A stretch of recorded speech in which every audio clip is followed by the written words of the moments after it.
What's going on, YouTube? Today we are going to be taking a look at my instrument cluster on my 2013 BMW 750 Li F series, F model rather.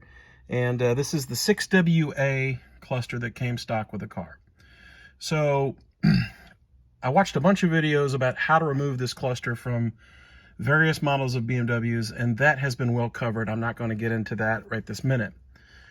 Really what this is about is the removal of dust from inside the cluster. If you notice, obviously there's dust out here, which I'm not overly concerned about. I can clean that up.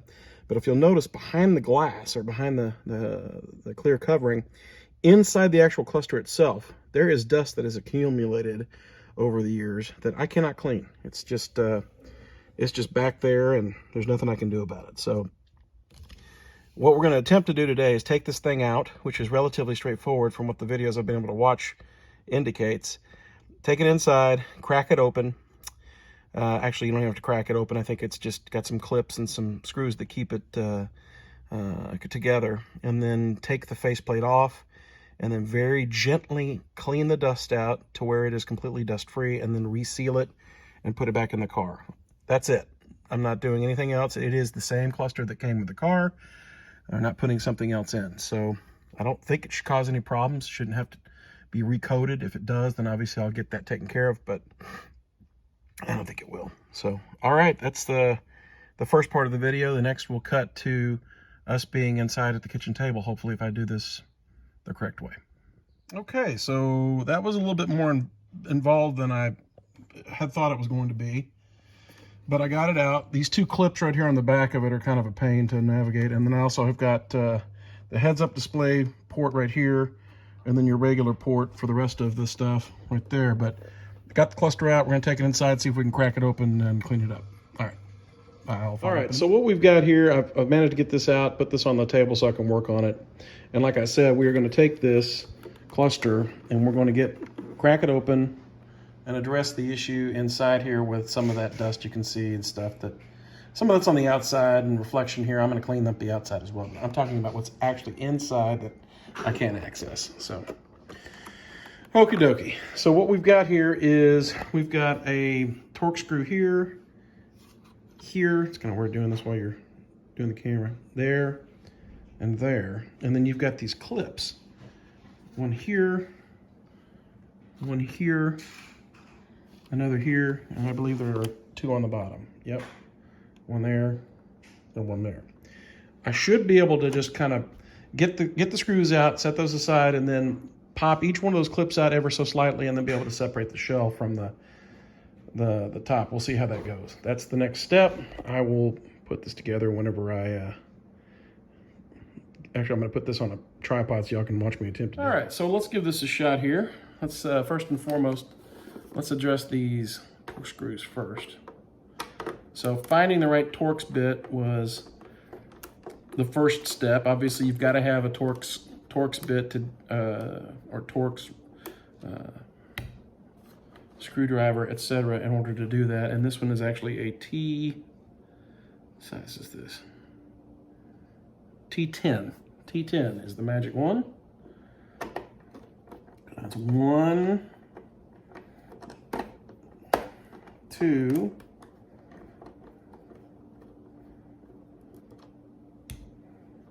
we want to do these by hand. Don't use a machine tool for stuff like this, especially going into plastic.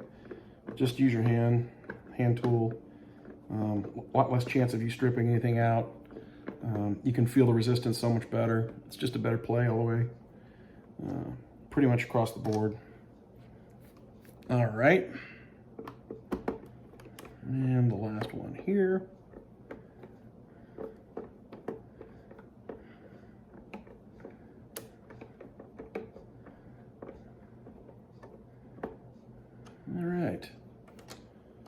All right, there's 1, 2, 3, 4 right there. Set that aside. Next step is to pop these clips out simultaneously, which is going to be a little bit of a trick. But we are going to make it happen. And it looks like there is a sticker here. Indicates that it's been sealed. We're going to lose the sticker, obviously, but my car's out of warranty. I'm not too worried about that anyway. All right. that part done. Get that part done. Okay, got this bottom part done. Right here, right here. And I'm just using my fingers on this. I'm not using anything else. I'm looking to see if I'm hung up on anything else. I don't see anything.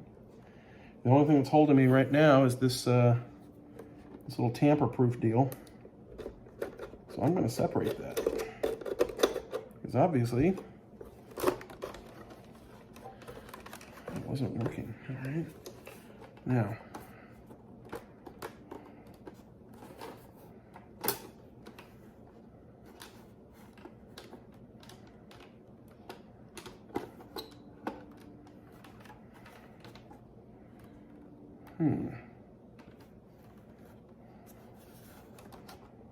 okay.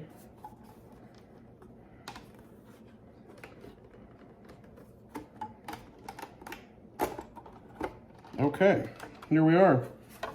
That was a little bit, oh, I see. Okay, so here's the issue is we've got this little switch, which is on the exterior of the assembly, right? It sits in here like this. Only goes in one way, and it appears to be a pressure fit right here. This little guy. So I've got to make sure that when I put that back, I put the pressure fit and I put it back in place. I didn't realize that's how that assembly worked, but it depresses this little button, which allows you to cycle through your functions on your heads-up display. All right, so we've got this thing separate. I'm not going to touch those instruments at all. I'm not interested in that. For 1 second, I'm going to take this clean microfiber towel that I have and very slowly and very gently just clean off any debris, which is the entire reason that we're here. Just to make sure that this thing is completely devoid of any dust, etc. All right.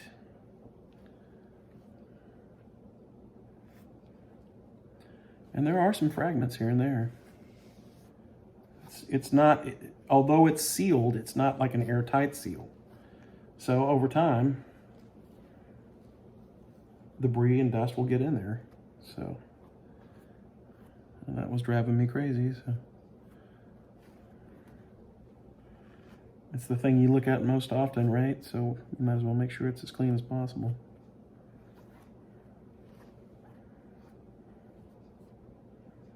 All right.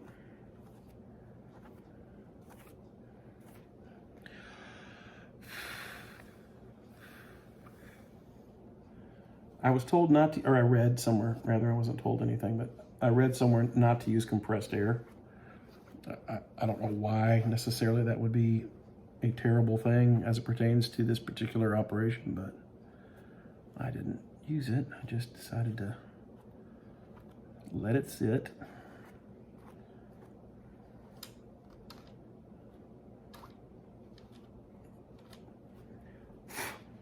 And I think I've got pretty much everything that needs to be off of here.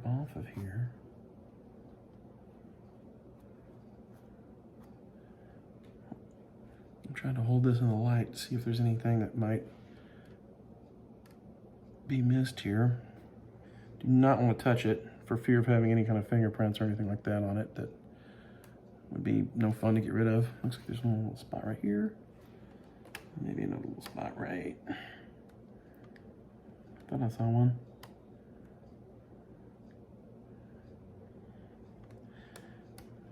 Another part of this problem is that my eyes are not great these days. What's bizarre too is this is transparent. Obviously, you've got this illuminated display underneath here that has all of your digital stuff, and you can see some of the very faint. You can actually see through the plastic, and I'm catching glimpses of like other stuff underneath. It's not dust. It's like actual parts that would not be easy to get rid of. So, all right. Now, the next part of this is cleaning up the interior of this in such a fashion as to not damage anything and not leave behind any dust here either. Also, again, not touching it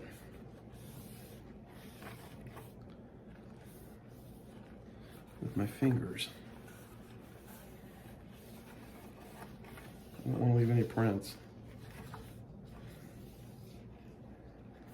Now this compressed air would work on this, I think. This would be really good for compressed air, but I don't have any. So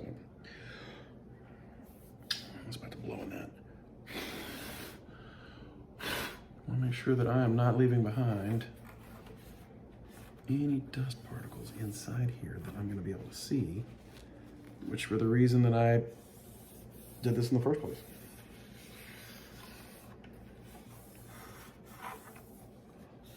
I think we're pretty good here. There is some schmutz on the outside of this, but I'm not going to worry about it until I get this thing put back together. All right.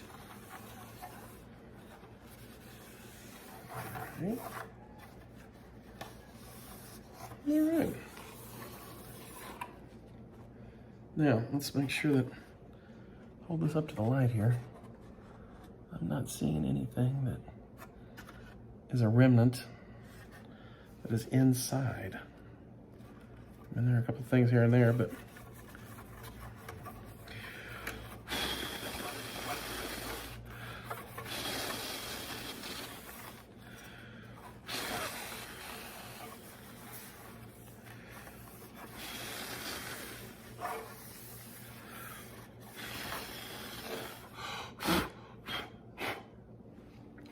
guys, I think we're in as good a shape as we're going to get on this, as far as I can see. I took my glasses off, which maybe was a mistake because I can't see where to flip, but I think I've got that part of it taken care of. I'm going to slide this forward and get this oriented so I can put this back on there.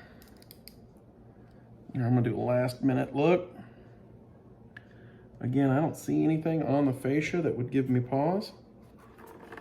I think I've gotten everything inside taken care of, so we're going to put this back together very carefully.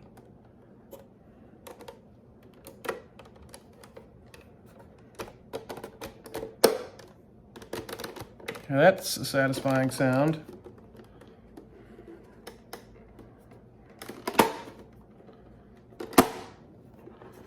I gotta tell you,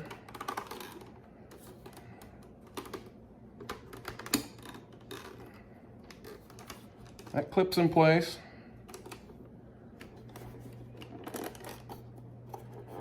Yeah, that clips in place.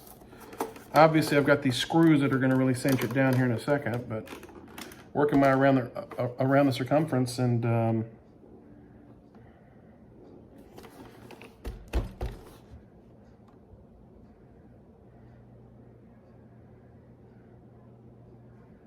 I don't see anything. Now let's clean this out on the top here. Let's make, before we go to the trouble of putting it back in the car and all that, let's make sure it's as clean as can be, right? All right. I'm just gonna use a little water. Okay, and here we are fully installed back in the car. Now I'm gonna tell you this from my experience. Putting the assembled cluster back in the car and fitting it around this steering wheel, because you got to come in from the side and kind of angle it in such a fashion as to get it back into that hole. That was not easy. But here is the finished product. Let me just go ahead and fire this up so you can see. There you go. Well, I don't know, fire the car up, but we've got full functionality. Cluster looks great. You know, it does tell me I need to set the time and date. That's fine. I'll do that. We'll get that going here shortly. But I guess you lose your tripometer and you lose your time and date when you do it. That check engine light was already there. I've got a O2 sensor I need to get fixed, but no big deal. But yeah, I mean, it looks great. I'm very happy with the finished result. I don't know if you can tell, but you know, it's clean as a whistle. All of the dust has been moved off as far as possible. But getting it past this little plastic bezel piece, and I scarred it up a little bit. This would be my one recommendation, is to take a piece of masking tape and actually tape this before you pull it out, and before you pull it. Actually, let me think about this for a second. You don't need it to pull it out. I don't remember it being an issue pulling it out. You probably could, and it would be just fine, you know. But I would take a piece of just real, you know, thin masking tape and mask this guy right here, so that you don't nick it up or scar it up when you're putting it back in, because it is a bear. Getting it around the back of this, actually this lip right here, this plastic lip protrudes out and actually butts up against the back of the steering wheel when you're trying to tilt it. You know, you put it in there and it only fits in so, and then you got to tilt it back and put it into place. But getting that front lip past this trailing edge of this steering wheel was a bit of a, it was tough. So there were some swear words involved, and I did manage to make it happen, but it took a minute. I mean, it's absolutely not something you can't do, and you're not going to break anything. You're not going to, you know, just go slow. And if you hear something cracking or breaking, then obviously you're doing it wrong. It will fit clearly. It fits just fine. It wouldn't have been there in the first place if it didn't fit. It absolutely does. You just have to do it in such a fashion that it goes right back in. So anyway, don't be afraid of it. My car has the heads-up display, the GPS, or not the GPS, but you know, the stuff that throws up on the windshield, so that, you know, if you want to use that, you can see that. I don't know if you can see that on the screen. I just fired it up. It's let me turn this off. There you go. Maybe you can see it better. But mine's got the heads-up display. It works just fine. I didn't lose any of that functionality whenever I use this. This guy came right back. The trip odometer works just fine. I never use that damn thing anyway, but it is there if you want to use it. And again, it's just a pressure fit. So super easy. I highly recommend doing this if you are like me, are super fastidious about keeping the inside of your car clean, and you're like, man, I just can't get the dust out of this cluster. Well, it might not be on the outside. It might just be on the inside of your cluster, which you will need to remove and get in there and pull it out. So I wish you all the best, and good luck if you decide to do this as well. Don't be afraid of it. I put it off for a while because I was a little scared, but this can now be the video for those that want to get into their cluster and clean it up. And you know, I'm not replacing it with a, you know, from a different car, or upgrading from a different version or whatever. This, take the original one out, clean it up, put the original one back in. That's all I did. Okay, have a great day, everybody. Be safe out there, and good luck. Take care. Bye.